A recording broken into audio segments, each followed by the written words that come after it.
Corporate Underwriting on KPBS offers a unique opportunity for brands to demonstrate their corporate social responsibility as public media brings light to important causes. Your investment can showcase your brand's values and commitment to the public good. Email corporate support at kpbs.org.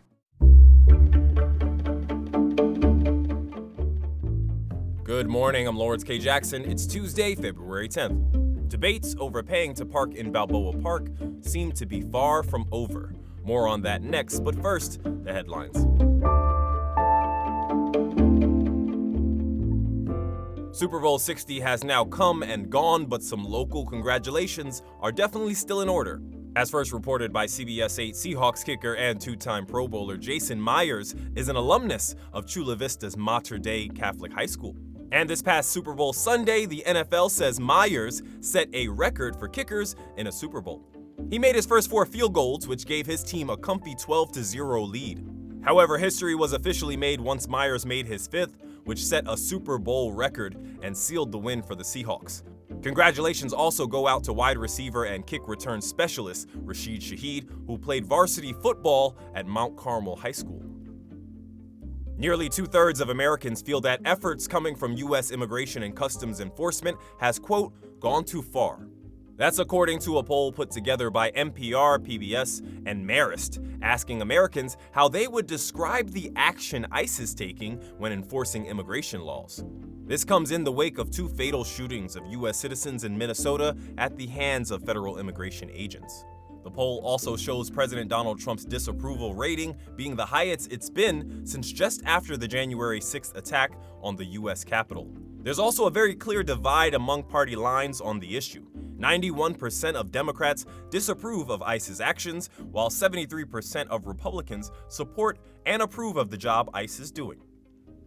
Temperatures across the county will take a cooler turn this week. Forecasters say mountain area temperatures will land in the mid-50s. Coastal zones will be partly cloudy with highs in the mid-60s. And of course, our deserts on average will be the warmest in the early part of the week, with average highs landing in the upper 60s. There is a chance of light showers this evening near the coast, as well as into Wednesday. From KPBS, you're listening to San Diego News Now. Stay with me for more of the local news you need.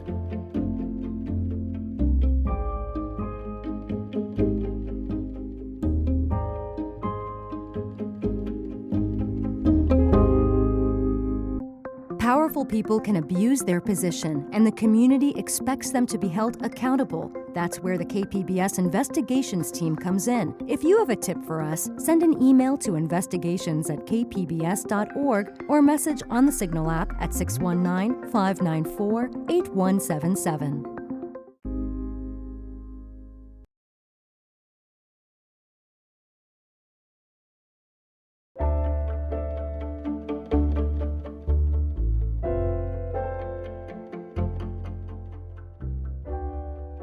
San Diego is expanding free parking for city residents in Balboa Park, but the debate over parking fees continues. Metro reporter Andrew Bowen says some advocates are pushing for better ways to access Balboa Park without a car. Getting to Balboa Park car-free may not be the norm, but it's far from impossible. 2 bus routes go directly to the park. Several others stop within a block or 2. And the park is served by multiple protected bike lanes that have opened up in recent years. Leif Genzert is vice president of the transit advocacy group Ride SD. He says the city should do more to help visitors avoid the parking fees altogether. So even if the city is not able to make any money available to improve public transport, we want to see the city making a stance, messaging that. We don't even see anything like the mayor taking the bus as kind of a marketing campaign. So there's lots of things that the city could do without additional budget to promote public transport. Starting next month, verified city residents will be able to park for free in 7 of Balboa Park's 12 parking lots, and parking will be free for everyone after 6 p.m. Andrew Bowen, KPBS News.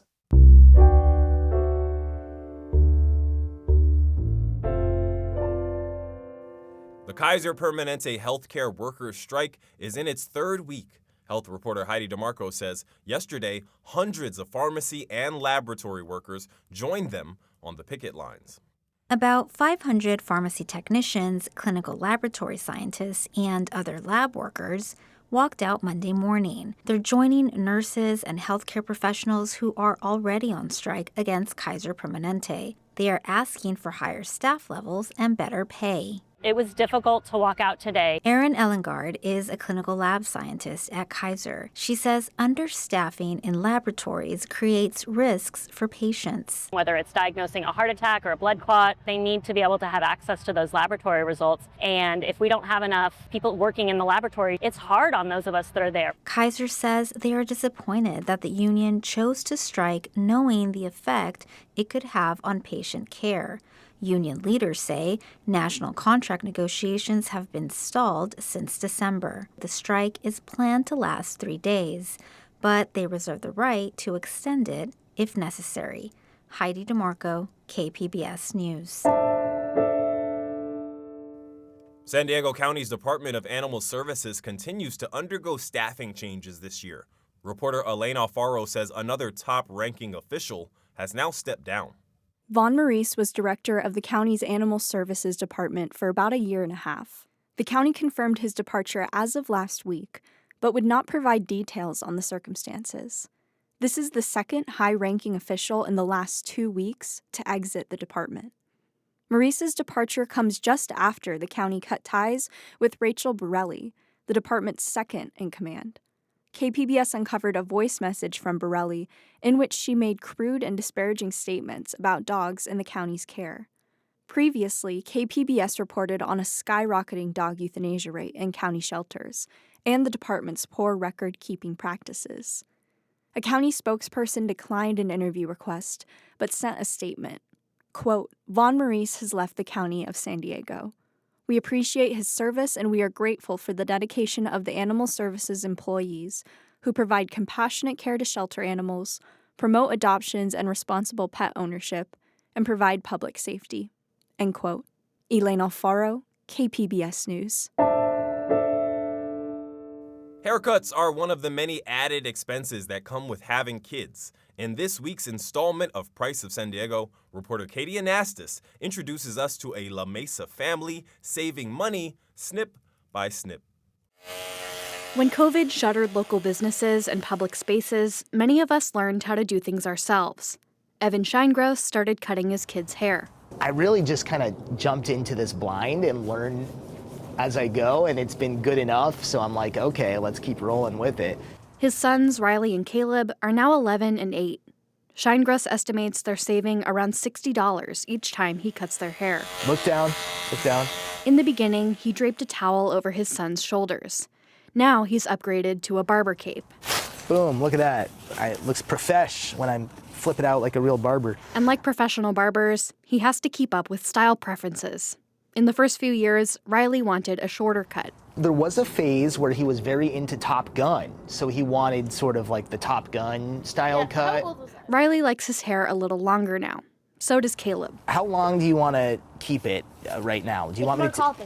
Mark Hoppus of Blink-182. Shinegross leaves enough long hair for Caleb to stick up at the front.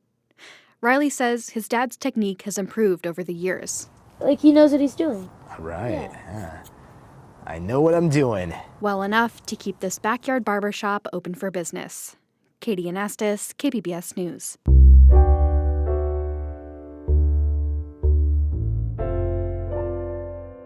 February is Black History Month, but when it comes to the arts, there is one San Diego institution that elevates the Black experience all year long. In our Museum a Month for February, reporter John Carroll introduces us to the San Diego African American Museum of Fine Art. In a typical-looking art gallery, you find the latest exhibition from the San Diego African American Museum of Fine Art, San Diego's Lost Neighborhoods. This is our base. This is our home. Gaidi Finney is the museum's executive director. We're responsible to the community as well as the arts. So we do things that are responsible to the community, which is what this is. So that's why it's important to the San Diego history and the San Diego African American Museum of Fine Art. We did not meet Finney in their building because they don't have one. We are a museum without walls, always have been from the time before me when it was Shirley Day Williams who ran it. It was also a museum without walls. It went dormant in 1998 or 9 for a while, and I reopened it, if you will, in 2014. So it's been like 12 years since, but always as a museum without walls. But the museum obviously needs space to present exhibits, so they work with other museums, places that provide the physical space. The gallery where we met him is in the San Diego History Center. We are not a collecting institution for the very reason that we don't have a building. However, we do have storage, and people are continuously wanting to give us things. We have a large African art collection. Finney says while it would be nice for the museum to have their own building someday, it is not a pressing aspiration. There are advantages to being a museum without walls. As a lifelong nonprofit administrator person, I've just seen so many times when they can't keep up with the expenses of having a building.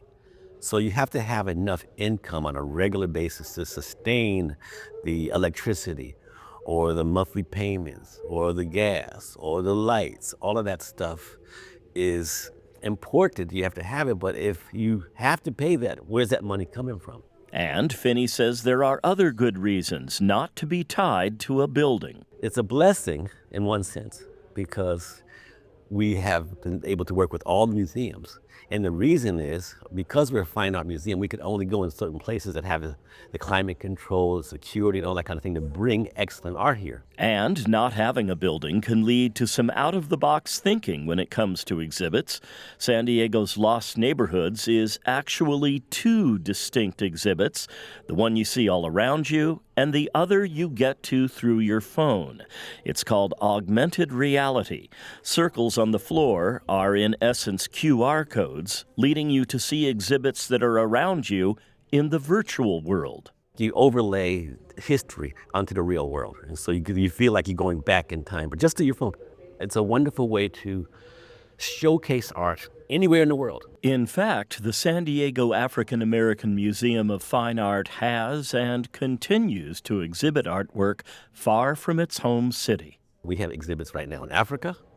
We have exhibits in New York, and we're going on other places. Back to this gallery, San Diego's Lost Neighborhoods. Apart from being an important piece of this city's overall history, it syncs well with the museum's role of revealing the struggle Black people have experienced, here through the graphic art of showing how freeways broke up various minority communities. One sign says, "A white man's freeway versus a Black community." Finney says the museum got invaluable help in the significant amount of research it took to bring all this to life. I got involved with UCSD students who did a lot of research on this, and it was amazing research that they did. And then we started to pick apart all the various things that's happened to these neighborhoods. Next up for the San Diego African American Museum of Fine Art, the annual Keepers of the Culture exhibition and honors program, highlighting members of San Diego's Black community that have played an important role in shaping Black culture here, all the while proving museums don't need four walls to display fine art. John Carroll, KPBS News. That's it for the podcast today. As always, you can find more San Diego news online at kpbs.org. I'm Lawrence K. Jackson. Thanks for listening, and have a great day.